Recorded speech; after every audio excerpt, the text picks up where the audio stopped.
Showbiz Roundup. Patuloy na namamayagpag sa takilya ang pelikulang The Loved One na pinagbibidahan nina Ann Curtis at Jericho Rosales. Ayon sa pahayag ng Viva Films, umabot na sa 185 million pesos ang global gross ng pelikula sa loob lamang ng 2 linggo matapos itong ipalabas sa mga sinihan sa iba't ibang bansa.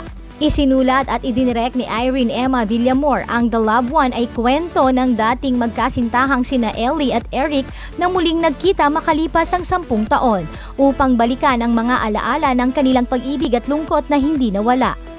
Nagpasalamat naman ang mga bida sa patuloy na suporta ng kanilang mga tagahanga sa social media. Ayon sa mga ulat, patuloy pa ring ipapalabas ang pelikula sa Pilipinas, gayon din sa UAE at USA, at nakatakda ring ipalabas sa Fiji, Taiwan at Singapore.